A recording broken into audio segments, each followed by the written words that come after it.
En accord ou à l'opposé. Par ici, les brasseurs d'opinion et de vision. Les rencontres de l'air.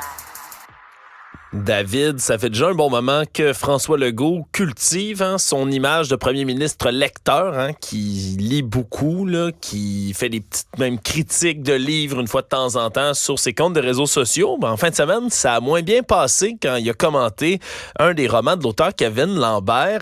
Et il y a même eu une passe d'armes, une prise de bec entre les deux sur les réseaux sociaux. Puis toi, ça t'a fait réagir. Oui, exactement. Donc, C'était parler notamment de la crise du logement, et puis Kevin Lambert, l'auteur en question. Et d'ailleurs, juste avant de continuer, tu remarqueras, Alexandre, que à chaque fois que M. Legault fait une critique littéraire, il y a beaucoup de commentaires du type ça n'a pas de sens que François Legault lise des livres, me semble, premier ministre, c'est trop important pour ça. Ouais, ça, c'est assez... ouais, tu le dis mieux que moi, je pense, c'est plus clair. Mais oui, c'est un petit peu décourageant de lire ça. Mais bref, on retourne à la petite polémique. Kevin Lambert, donc, qui accuse François Legault et la CAQ d'avoir des politiques anti-immigrants, notamment. Puis il justifie pas le propos, il fait juste donner l'étiquette, et c'est une impression qui est forte dans plusieurs milieux que la CAQ, c'est un parti anti-immigrant. C'est vrai que la CAQ a eu des propos qui relevaient parfois du discours anti-immigrant. Pensons à Jean Boulet lors de la dernière élection, qui disait que finalement les immigrants travaillent pas vraiment, puis qu'ils n'aident pas à l'économie, tout ça. Mais concrètement, la CAQ a quand même augmenté les seuils d'immigration à 60 000, ce que même Philippe Couillard ne faisait pas. Donc, je me dis, est-ce que c'est véritablement un parti anti-immigrant? C'est-à-dire que là, on a une espèce de paradoxe. C'est un parti anti-immigrant dans l'esprit de beaucoup de gens, mais concrètement, il augmente les seuils de manière record. Donc, il y a une espèce de paradoxe ici. Ouais, puis moi, je t'avoue, là, ce qui m'intéresse beaucoup là-dedans, parce que je la comprends, la position, tu sais, est-ce que la CAQ est vraiment anti-migrant? J'irais pas jusque-là. Je pense qu'ils ont fait des bourdes, je pense qu'ils ont fait des erreurs, mais je t'avoue, moi, de voir un auteur réagir comme ça, répondre au premier ministre, se donner quelques réactions sur les réseaux sociaux, moi, ça, je t'avoue, c'est vraiment un phénomène qui m'intéresse, parce que je comprends le désir de l'auteur de vouloir répliquer, de pas vouloir être associé nécessairement aux politiques du premier ministre, mais ça va, après ça se rend beaucoup plus loin que ça. David, je t'invite d'ailleurs à écouter. M. Legault s'est rendu jusqu'à Nord-Métal, tu sais, là, pour aller inspecter les lieux où il y a eu des feux de forêt, pour voir les gens qui étaient sinistrés, puis il a dû répondre à des questions là-dessus.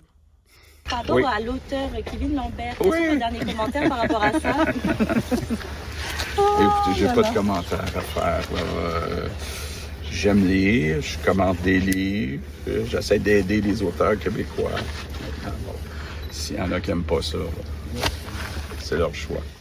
J'essaie d'aider les auteurs québécois. S'il y en a qui n'aiment pas ça, c'est leur choix. Je sais pas comment réagir en entendant le premier ministre répondre comme ça, David.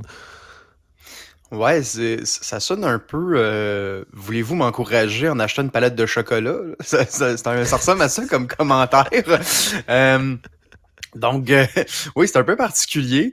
Dans tous les cas, ce qui est certain, la CAQ doit vraiment enligner ses bottines et ses babines en lien avec l'immigration. Donc, vraiment de régler ce paradoxe-là. Quand je te parlais la semaine dernière que c'est important quand on parle d'immigration, de distinguer le discours sur les immigrants, je pense que justement la CAQ gagnerait à le faire davantage, puis vraiment à clarifier son discours là-dessus, parce que c'est plus tenable, puis dans certains milieux justement ça va lui faire très mal. Ouais, ça, puis la crise du logement en tant que telle, c'était ça la critique au départ de Kevin Lambert, qui réagissait justement là, aux propos de François Legault. Il y en a une crise du logement en ce moment, elle est difficile à résorber. On a nié cette crise du logement-là pendant des mois du côté de la CAQ. Il n'y a pas vraiment eu... Puis ils se sont souvent excusés. Là. Coalition Avenir Québec a un historique de s'excuser ou de rétro-pédaler sur certains enjeux. Puis ça, je respecte beaucoup ça. Là. Je pense qu'il y a juste les fous qui ne changent pas d'idée. Puis c'est une bonne chose là, de revenir des fois. Mais là, la crise du logement, c'est comme un des problèmes pressants, là, urgents en ce moment à régler. Il y a des gens qui sont incapables d'arriver dans la vie, qui sont même pas capables de se trouver un logement, qui restent à l'hôtel parce qu'ils n'ont jamais été capables, le 1er juillet, de se trouver un bail. Puis là, te nier ça pendant des mois, c'est un enjeu préoccupant. Je sais pas, moi aussi, je me garderais comme une petite gêne là, si j'étais le premier ministre là-dessus. Là.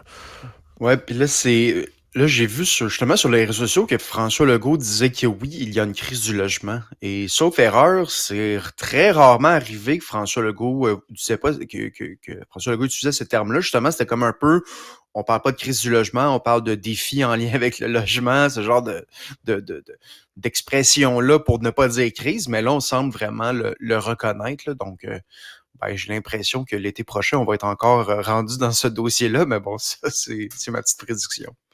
Ouais, c'est difficile, surtout qu'on construit pas assez. Ça reste le plus gros problème. Hein. On a une pénurie de main-d'œuvre, des coûts exorbitants de matériaux de construction. On n'est pas capable de construire au Québec. Si t'as pas d'offre qui excède la demande, mais ça va toujours coûter extrêmement cher.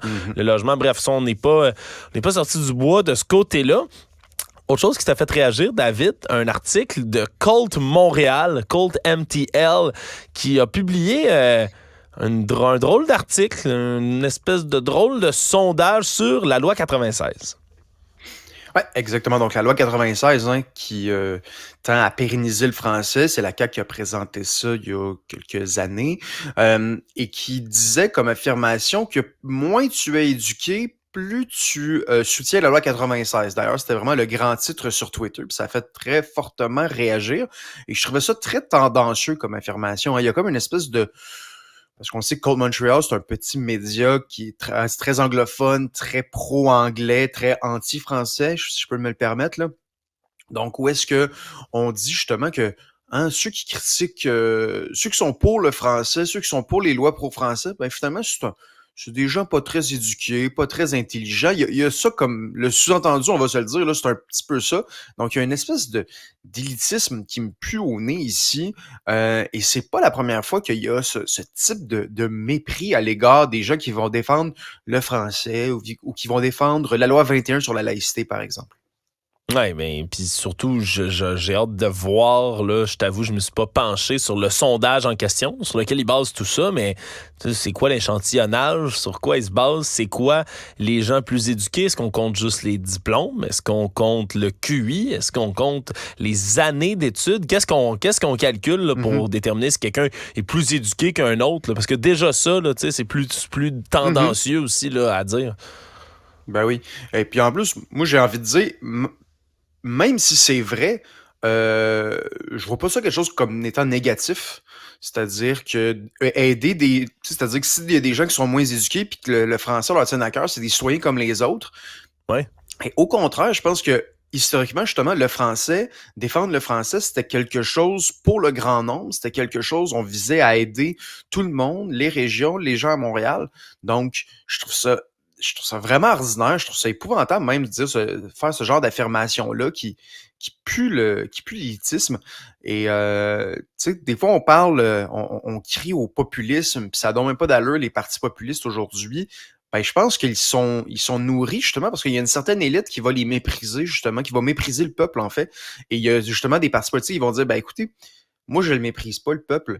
Et je pense que ça explique en partie pourquoi il y a des partis qui sont populistes. Puis moi, je n'utilise pas ce terme-là, ni négativement, ni positivement. Là, mais des gens qui sont là, qui essaient de défendre le peuple, qui se prétendent ainsi, du moins. Ouais, puis le français, c'est pas... la défense du français, c'est pas un dossier qui appartient à certaines personnes plus que d'autres. Là. C'est un dossier qui appartient à tous les Québécois, toutes les Québécoises, puis qui est un devoir, si on aime notre langue, si on aime notre culture, de défendre le français.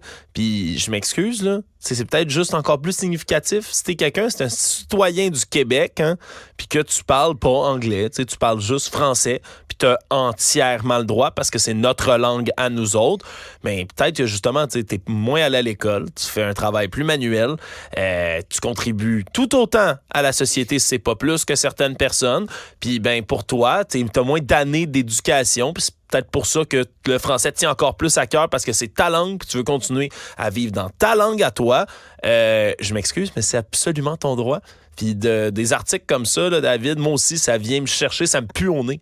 Franchement, là, ça me pue au nez de lire des titres tendancieux, fallacieux comme ça. Je vais aller lire leur sondage, je vais aller voir honnêtement là, sur quoi ils se basent. Puis dans tous les cas, t'as bien raison de le dire. Il n'y a rien là. Même si quelqu'un est moins éduqué, pourquoi il n'aurait pas le droit de défendre sa langue? Je sais pas. Je trouve ça terrible, ce genre d'article. Je vais le mettre en énormes guillemets. Là, David, merci beaucoup. Merci, salut.